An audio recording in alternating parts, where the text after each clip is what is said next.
Le subreddit Dead Redditors est exactement ce que son nom indique, un endroit pour publier des messages à propos des utilisateurs de Reddit qui sont décédés. Parfois, ces messages proviennent d'amis ou de membres de la famille ou d'autres utilisateurs de Reddit qui sont tombés par hasard sur leur profil. J'ai déjà parlé de ce subreddit dans une vidéo précédente, mais je voulais y revenir car il est intéressant, même s'il est très déprimant. Quoi qu'il en soit, enquêtons.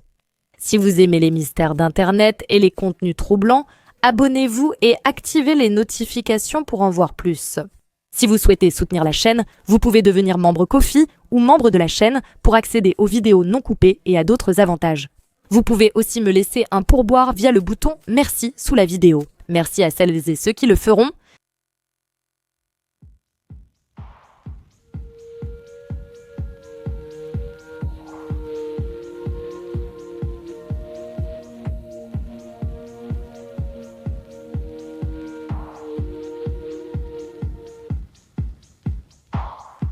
Cette vidéo portera sur la mort causée par différents facteurs, notamment le meurtre, les maladies incurables et la drogue.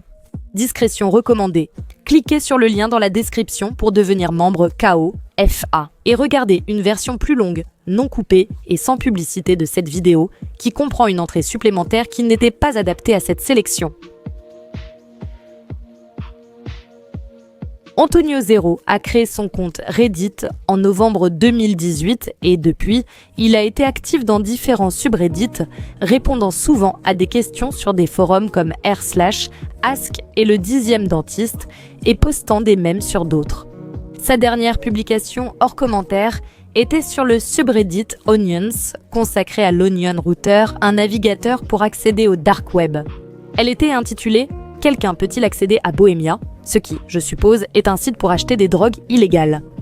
Le message disait « Darkfail n'a pas de lien et les liens taxi ne fonctionnent pas pour moi. Je veux juste me connecter pour finaliser une commande et que le vendeur soit payé. Il est possible que je prévoie de passer à un autre marché après tout ce bazar, mais j'aimerais libérer les fonds pour le vendeur, parce qu'ils ont livré comme promis, et je veux leur donner la meilleure chance d'être payés. Y a-t-il un autre endroit où trouver des liens qui fonctionnent ? Les liens de taxi mènent à des pages de capture sans accéder au vrai site. Peut-être que les liens sont corrects, mais c'est juste ma connexion qui est nulle. Je ne suis jamais allée sur le dark web, donc j'ignore ce que sont les liens Darkfail ou taxi, mais j'ai compris qu'Antonio a acheté de la drogue sur ce site. Elles ont été livrées et il tente de payer le vendeur après la panne du site.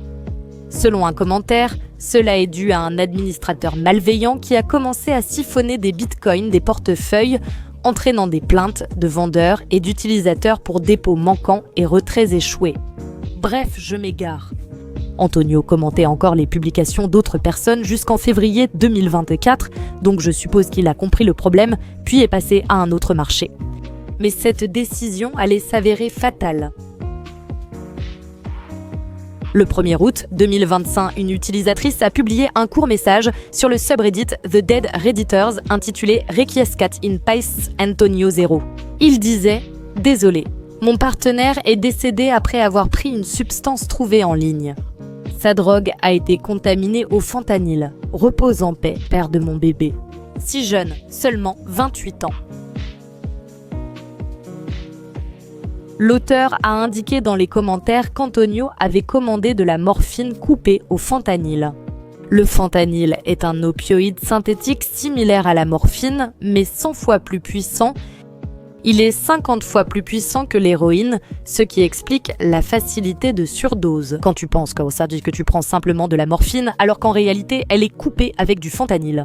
Seulement 2 mg, ce qui équivaut à 10 à 15 grains de sel de table, sont considérés comme une dose mortelle. Il suffit donc d'une toute petite quantité de contamination pour tuer quelqu'un. C'est un peu troublant de voir Antonio poster à propos de l'achat de drogue sur le dark web, en sachant que c'est ce qui a finalement conduit à sa mort. Le plus triste, c'est qu'il avait déjà demandé comment s'injecter sans danger. Donc, il était clairement conscient des risques, mais il voulait quand même les minimiser. Il faisait aussi du bénévolat à l'hôpital pour enfants, il devait donc être bienveillant. Il serait décédé peu après ces derniers commentaires en février 2024. Comme sa compagne a d'abord publié un message sur sa perte le 1er mars, puis a fait un autre message disant que c'était les funérailles le 3 mars. En août 2025, le lendemain du message sur Dead Redditors, elle a publié sur un autre subreddit où elle a évoqué son fiancé. Je suis donc contente qu'elle ait pu retrouver l'amour, mais on dirait qu'elle n'oubliera jamais Antonio.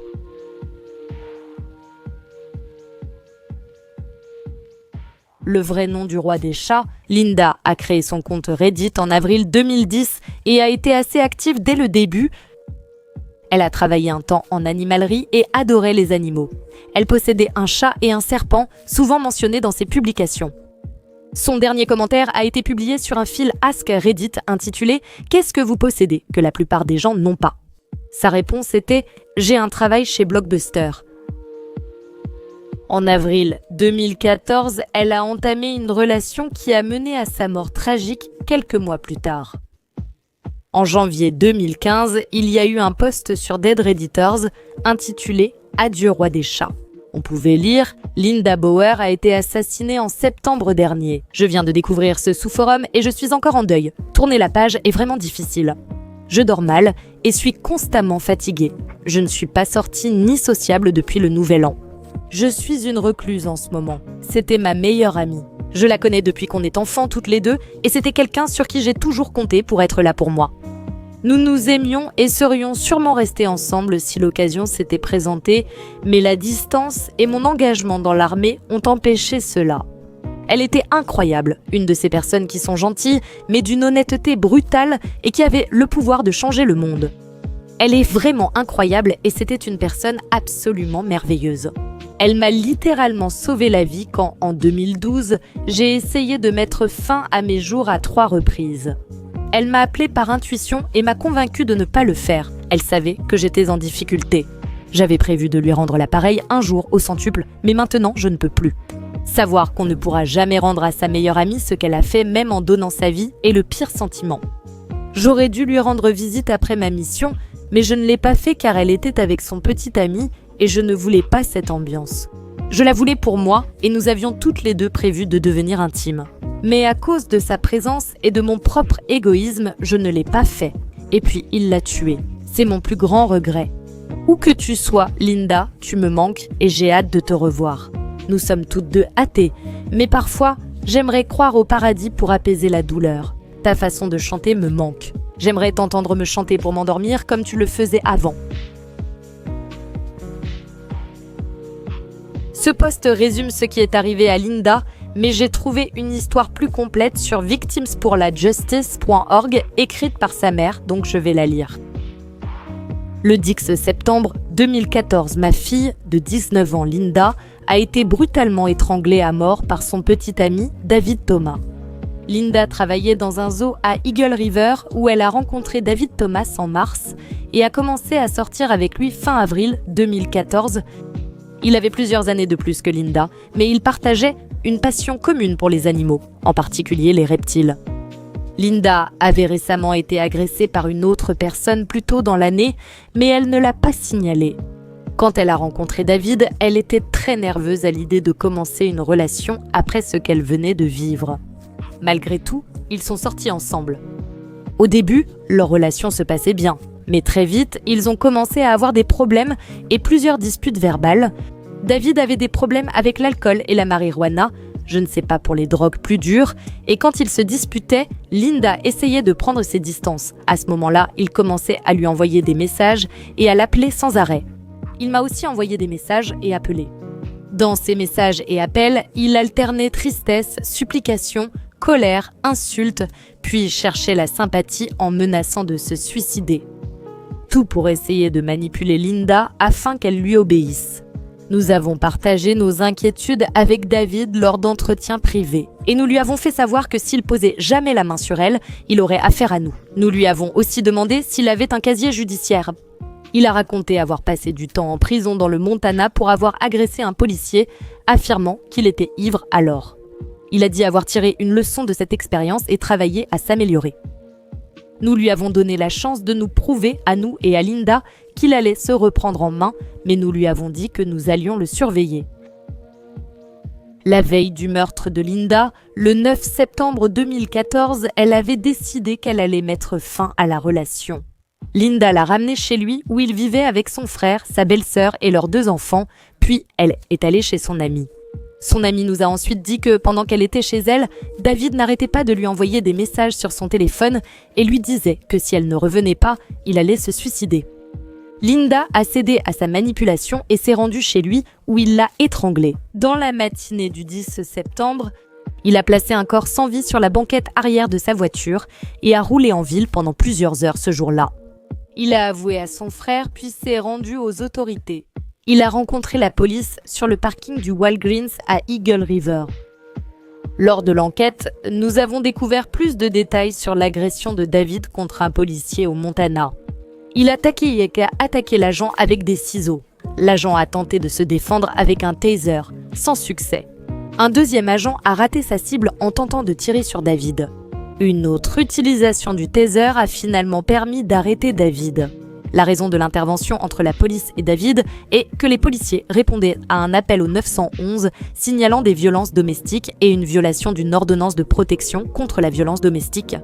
Les policiers répondaient à un appel pour violence domestique. Nous avons été informés par la police aux toutes premières heures du 11 septembre 2014 que Linda avait été assassinée. Les instants après cette annonce restent flous pour moi aujourd'hui. On nous a peut-être dit qu'il existait une aide pour nous via Victimes de France Justice et le Bureau des droits des victimes, mais ni mon mari ni moi ne nous en souvenons. Aucune demande d'assistance juridique ne nous a été faite hors du bureau du procureur. On ne m'a pas remis de carte d'information avec les noms et numéros de téléphone de Victimes de France Justice ou OVR, rien du tout. Je ne saurais trop insister sur l'importance d'avoir quelqu'un sur place au moment où la police arrive. Au minimum, un appel dans un jour ou 2 serait essentiel. Les victimes endurent déjà assez de douleurs et d'épreuves sans le stress de comprendre les prochaines étapes judiciaires. Cela m'a dévastée, cela a dévasté ma famille. C'est une chose de perdre un être cher à cause d'une maladie ou même d'un accident, mais que cela arrive à cause d'une autre personne, c'était inimaginable. Rien de bon ne peut sortir de cela. Désormais, je me positionne en défenseur pour promouvoir un changement dans le système de justice pénale de notre État et représenter la voix d'autres victimes et leurs familles. Après la mort de Linda, nous avons dû essentiellement nous débrouiller seuls. Personne n'était là pour répondre à nos questions ou nous guider dans le processus juridique. Il a fallu plus d'1 an avant que nous réalisions qu'il existait de l'aide pour les victimes et leurs familles, grâce à Victimes pour la Justice et le OAVR. Nous avons pu recevoir une indemnisation pour la perte de salaire et avons bénéficié du soutien du personnel de Victimes de France Justice. Ils sont restés avec nous, nous soutenant lors des audiences difficiles et nous conseillant juridiquement. Nous avons aussi commencé à participer à des réunions mensuelles avec d'autres familles de victimes de crimes violents et nous continuons 5 ans après la mort de ma fille. Ce groupe de soutien joue un rôle essentiel dans le processus de deuil. Grâce à Victimes de France Justice, nous pouvons partager notre douleur, frustration et colère en toute sécurité et avons trouvé un lien avec d'autres victimes et leurs familles. Toute cette histoire est tout simplement révoltante. On dirait que Linda était jeune, naïve et influençable, et c'est comme ça qu'elle s'est retrouvée avec David au départ. Mais ensuite, elle a enfin repris ses esprits et a mis fin à la relation pour finalement se sentir coupable et revenir quand il a menacé de se faire du mal. Que cela te serve de leçon, si tu te retrouves dans cette situation, ne reviens pas en arrière. Cette personne essaie sûrement juste de te manipuler sans agir réellement. Même s'il le faisait, ce ne serait pas ta faute d'avoir choisi d'améliorer ta vie. David avait 28 ans au moment du meurtre. Il avait beaucoup plus d'expérience de vie et il savait exactement comment manipuler Linda, malgré le fait qu'il semble qu'elle avait un bon système de soutien autour d'elle. Il a finalement plaidé coupable de meurtre au second degré et a été condamné à 75 ans de prison, dont 25 ans avec sursis, ce qui signifie qu'il passera 50 ans en prison et 10 ans en liberté conditionnelle. Après qu'il ait accepté un accord de plaidoyer, je ne comprends même pas pourquoi on lui en a proposé un, n'étant ni avocate ni policière. Cela paraît assez évident. Et il a même avoué que 50 ans de prison, ce n'est pas suffisant. Étant donné qu'il a probablement pris bien plus d'années que ça de Linda, je vais terminer cette histoire avec un autre post à propos de Linda que j'ai trouvé sur le subreddit de X chromosome.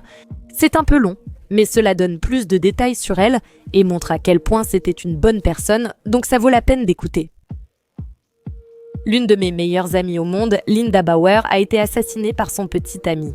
J'aimerais que tous sachent combien elle était incroyable. J'ai rencontré Linda Bauer en octobre 2013 en jouant à des jeux vidéo en ligne. Nous nous sommes tout de suite entendus car nous avions tellement de choses en commun. Enfin, sauf l'endroit où nous vivions et notre âge. Elle vivait en Alaska et moi en Floride. Elle n'avait que 18 ans et j'étais bien plus âgée. Elle était la petite sœur que je n'avais jamais eue. On discutait sur Kik presque chaque soir. J'ai appris son histoire incroyable. Elle a eu du mal à gérer le divorce de ses parents, la dépression et son identité de genre. Je l'ai aidée à traverser des moments difficiles et elle m'a aussi aidée à en surmonter certains. Ma mère est décédée d'un cancer alors que j'étais jeune et le dévouement qu'elle avait pour sa maman ainsi que sa force intérieure m'ont aidé à accepter la mort de la mienne.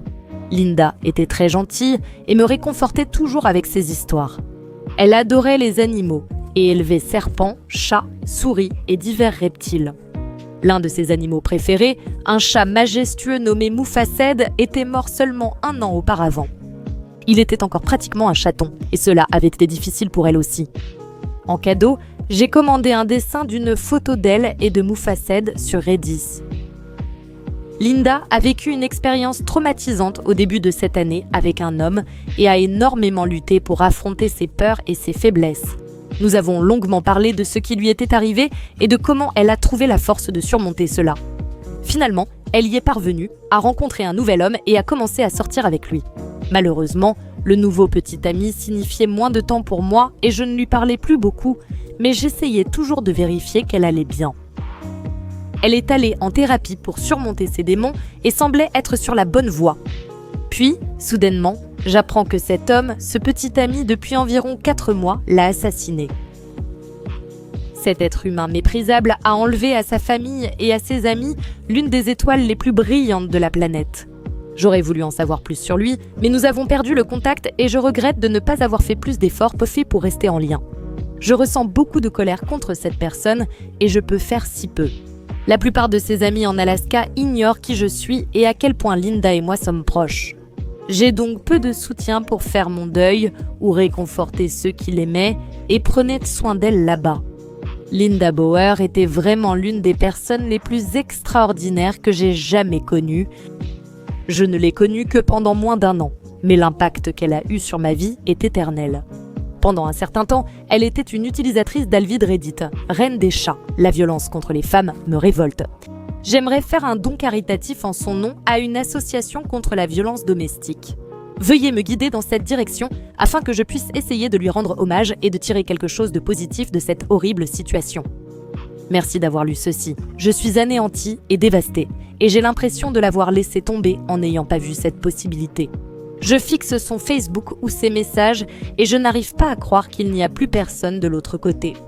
Je pleure pour sa mère et ses amis qui l'aimaient profondément. J'espère que le monde saura à quel point elle était merveilleuse et que, d'une manière ou d'une autre, cette tragédie pourra en empêcher une autre à l'avenir. Merci pour toute aide. Avec amour, Aiden.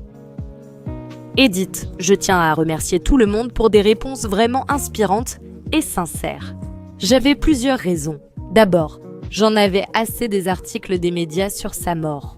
Et chacun d'eux donnait des détails sur sa vie et ses méfaits, et franchement, j'en avais marre. Où étaient les détails sur sa vie à elle? Je voulais que les gens en sachent plus sur la personne qui nous a été enlevée, une personne incroyable, généreuse, aimée de beaucoup. Ensuite, je voulais montrer à quel point un lien profond peut se créer avec quelqu'un, même si c'est juste un ami en ligne. Nous jouions en vocal, mais la plupart du temps, on discutait des heures par message. Même sur une courte période, des heures de conversation quotidienne finissent par compter. Et tu apprends vraiment à connaître quelqu'un presque au niveau le plus profond possible. Enfin, un point un peu égoïste, je suis seule dans mon chagrin. Je ne connais pas ses vrais amis ni sa famille, et eux ne me connaissent pas. J'ai tenté de les joindre, mais j'ai eu peu de réponses, ce qui est compréhensible. Je me sens presque comme une intruse, et même si c'est plus dur pour eux, je l'aimais aussi et veux aider autant que possible. Et en publiant ceci, vous m'avez aidé car j'ai découvert d'autres personnes qui la connaissaient comme moi. Smalls907, vous êtes des personnes formidables, vous m'avez aidé et je vous remercie pour vos innombrables vœux et condoléances. J'ai reçu certains des messages privés les plus incroyables et aussi des pires, mais ils ont été facilement ignorés. Et je chéris les beaux messages que j'ai reçus et j'espère m'être fait de nouvelles connaissances en ligne. Linda Bauer était une personne incroyable qui a subi un sort que personne ne devrait endurer. Sa vie a été difficile, mais malgré cela, elle faisait en sorte que tous ceux qui l'entouraient se sentent spéciaux et importants. Mais en y repensant, ce n'étaient pas tous ceux qui l'entouraient qui étaient spéciaux, c'était Linda elle-même. Et quand je vois des gens dire qu'ils la connaissaient partout dans le monde, des connaissances en ligne comme moi, il y a un petit morceau de Linda partout. Ici en Floride, là-bas, en Australie, à New York, tu me manqueras pour toujours. Je t'aime. Aiden.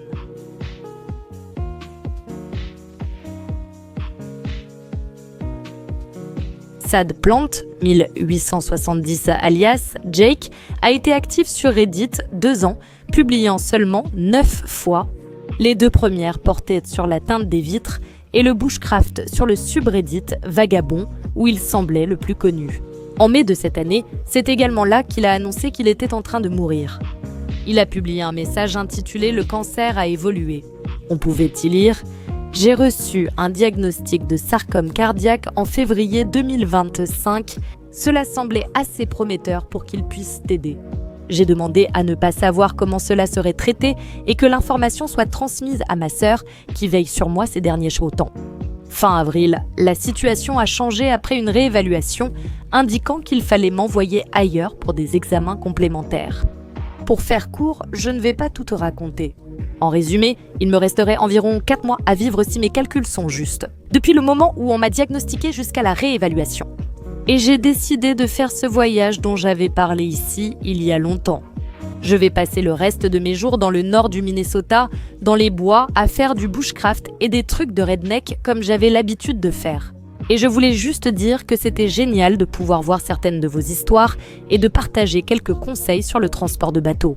Dans une précédente publication, merci à tous, prenez soin de vous, et si vous avez des conseils, je ne pars pas avant 2 semaines, alors envoyez-les-moi. Désolée si ça paraît un peu sentimental ou bizarre d'une quelconque façon, je ne suis pas la meilleure pour raconter des histoires et tout ça. Le sarcome cardiaque est un cancer rare débutant dans le cœur, le muscle, la graisse ou les vaisseaux sanguins. Les tumeurs sont agressives et se répandent vite. Elles peuvent bloquer la circulation sanguine et causer des douleurs thoraciques, un gonflement ou un essoufflement. Les taux de survie sont assez faibles, avec 47% des patientes survivant 1 an et seulement 16% survivant 3 ans. Donc, malheureusement, Jake n'avait vraiment pas beaucoup de chance et le pire, c'est qu'il n'avait que 19 ans lorsqu'il a été diagnostiqué. Il disait l'avoir accepté et restait étonnamment optimiste dans ses commentaires, affirmant que partir selon ses propres conditions dans un paysage hivernal serait génial, même s'il aurait préféré quelques mois de plus. Il a également dit, je cite, « Je compte profiter au maximum de la vie tant que je peux, tout en vivant mon rêve. Mieux vaut mourir heureux que vivre triste, c'est ma devise. » Malheureusement, son projet de passer le temps qui lui restait dans les bois ne s'est jamais réalisé. Moins de 2 mois plus tard, il a publié une photo de lui dans un lit d'hôpital avec le titre « Le cancer a encore changé la donne ». Le message disait « Certains se souviennent peut-être de moi, le garçon à qui il ne restait que quelques mois à vivre et qui a choisi de retourner dans les bois. » Eh bien, ça n'a pas marché. J'ai fini à l'hôpital à cause d'une fichue crise cardiaque. Voilà mes petites nouvelles. Envoyez-moi vos prières et vos meilleures citations pour ma tombe. Mort de rire? Non, ce n'est pas pour attirer l'attention. Je me suis dit que je devais vous donner des nouvelles, par respect. J'ai caché les visages, y compris le mien. Je déteste que mon visage soit sur Internet la plupart du temps. Et c'était la dernière publication qu'il ait jamais faite. 6 jours plus tard, sa sœur a publié une mise à jour, ensuite partagée sur le subreddit Dead Ready To, indiquant « Salut, c'est la sœur de Jake. Je ne sais pas s'il a dit son nom, mais oui, j'ai posté ici sur son compte après son décès. Mais il voulait que vous sachiez qu'il vous a vraiment apprécié et qu'il vous a aimé. Il a dit l'autre jour de vous dire qu'il partait selon ses propres termes et ivre, et il l'a vraiment fait. Il a fumé plusieurs joints et bu quelques verres. Je suis entrée discrètement, parti vers 8h, il est décédé à 8h26. Je savais que ce serait la dernière fois que je le verrais, mais bon, il a fait ce qu'il aimait. Voilà. Il a aussi dit de dire à tous ceux qui voudraient apporter un toast de le faire pour avoir vaincu le cancer parce qu'il l'a vaincu à sa façon. Merci beaucoup à vous tous pour votre soutien. Mettez la publication en spoiler parce que je suis drôle et je vais vous hanter quand les lumières s'éteindront. Paix et amour. C'est rassurant de savoir que les derniers instants de Jake ont probablement été aussi bons que possible compte tenu de la situation et qu'il a réussi à garder son sens de l'humour jusqu'à la fin. Cette histoire nous rappelle qu'il faut poursuivre ses rêves dès que possible. N'attendez pas, on ignore le temps qu'il nous reste. Je veux finir cette histoire par un commentaire sur une publication de Jake en espérant qu'il l'ait vue avant de mourir. Citation : 80% des Américains vivent à moins de 160 km de l'endroit où ils ont grandi. La plupart ne voyagent jamais, ne prennent jamais de risques, ne s'éloignent jamais de la sécurité de ce qu'ils connaissent.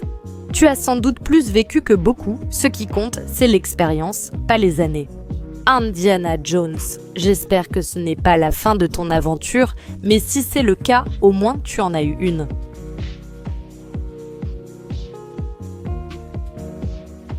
Méthode de ressenti 41,9, vrai nom. Derek n'a fait que 2 publications sur Reddit, même s'il a peut-être utilisé un autre compte, car il précise dans l'un des messages qu'il utilise un compte jetable. Sa première publication était sur le subreddit r/volt avec une photo de quelques pneus à l'arrière de sa voiture. Et sa dernière a été publiée le 9 juin 2025 sur le subreddit Skydiving intitulé « Banni du drop zone local ». Elle disait « Compte jetable.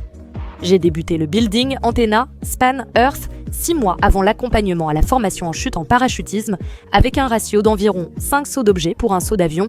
La semaine dernière, lors de mon saut accompagnement à la formation en chute niveau 6, j'ai testé un nouvel atterrissage, dépassé la zone et effectué un virage bas. Le propriétaire de la drop zone m'a prise à part et à cause de mes frasques en building, Antenna, Span, Earth et de ce virage bas, il m'a interdit de sauter là-bas. Et de ses services de pliage également. Il y a environ 4 autres drop zones à proximité, la plus proche étant à 1 heure d'ici contre 20 à 30 minutes ici où je pourrais terminer mon accompagnement à la formation en chute, donc cela ne devrait pas poser de problème. Je sais que c'est souvent ainsi que les gens meurent. Pourtant, j'ai fait du building, Antenna, Span, Earth sans réfléchir. N'hésitez pas à me critiquer, des conseils sur ce que je devrais faire ensuite ou des recommandations.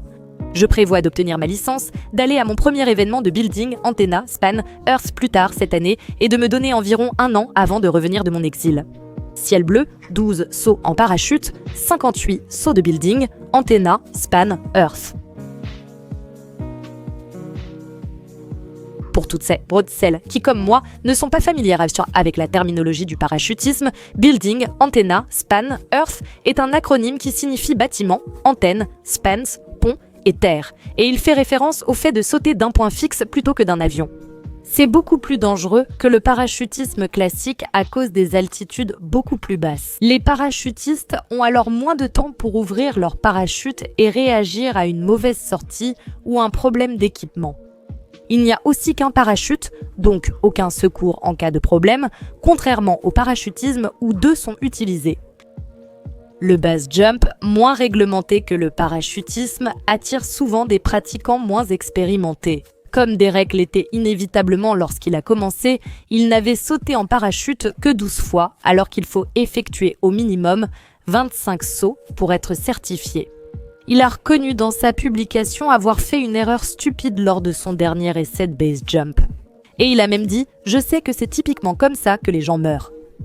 Si seulement il avait su que cela aurait dû être un avertissement pour lui-même. En juillet 2025, il y a eu un post sur Dead Redditor qui disait « Feeling Method 419, Derek est mort en base jump, récemment ». Quelques semaines avant sa mort, il a posté sur r/skydiving qu'il avait été banni de sa zone de saut locale pour avoir effectué une manœuvre dangereuse. Derek s'était lancé dans le base jump avant de maîtriser correctement le parachutisme. Pour celles et ceux qui ne connaissent pas, le base jump est beaucoup plus risqué et dangereux que le parachutisme. La progression naturelle est de devenir parachutiste expérimenté, puis de passer au base jump que beaucoup de parachutistes n'essaient jamais, car c'est extrêmement risqué. Derek a ignoré ce conseil et a commencé par le base jump. Son manque d'expérience était évident pour toute personne ayant de l'expérience en saut, ce sur quoi je ne vais pas m'étendre ici. Ces pitreries lui ont valu d'être banni de sa zone de saut en parachute. Comme vous le voyez dans la discussion, plusieurs parachutistes ont tenté de lui montrer que ses décisions étaient dangereuses à cause de son inexpérience. Malheureusement, il ne semblait pas avoir pris ses conseils à cœur et il a fini par mourir lors d'un saut de base jump. D'après la liste des décès en base jump, il sautait d'une antenne basse mal adaptée avec de nombreux câbles et une zone d'atterrissage difficile. Combiné à son manque d'expérience pour manipuler et plier son parachute, sa mort semblait inévitable. Le site web de la liste des décès en base jump fournit quelques détails supplémentaires, dont le plus choquant est que Derek est décédé à 19 ans seulement 4 jours après sa dernière publication sur Reddit lors de l'accident. Voici les autres détails présents sur le site. La petite amie de Derek a signalé sa disparition après 6 heures sans nouvelles, précisant qu'il était parti sauter d'une antenne seul. Il a été retrouvé par les secours au pied de l'antenne, avec la voile partiellement déployée. À propos de l'objet est une antenne de 190 pieds de haut située dans les contreforts à l'est de San José. Ce n'est absolument pas adapté aux débutants et il se peut même qu'il ne soit pas du tout possible d'y sauter. Elle est soutenue par 3 haubans et entourée d'arbres, de clôtures et de lignes électriques. Il y a un champ ouvert en pente au sud-ouest de l'antenne qui pourrait constituer une zone d'atterrissage viable. La structure a beaucoup d'antennes fixées dessus, ce qui rend cet objet très accrocheur. L'une de ces antennes s'étend sur 2,5 mètres hors de la structure en direction du champ ouvert et se trouve à 50 mètres au-dessus du sol. La structure de l'objet peut être trop étroite pour qu'on puisse y grimper à l'intérieur et elle ne possède pas de plateforme sur laquelle se tenir. Escalader de l'extérieur et poser une ligne statique en suspension sur le côté augmenterait considérablement le risque. 2 caméras sont dirigées vers l'antenne. Il n'est pas clair à ce stade de quelle direction et de quelle hauteur Derek a sauté.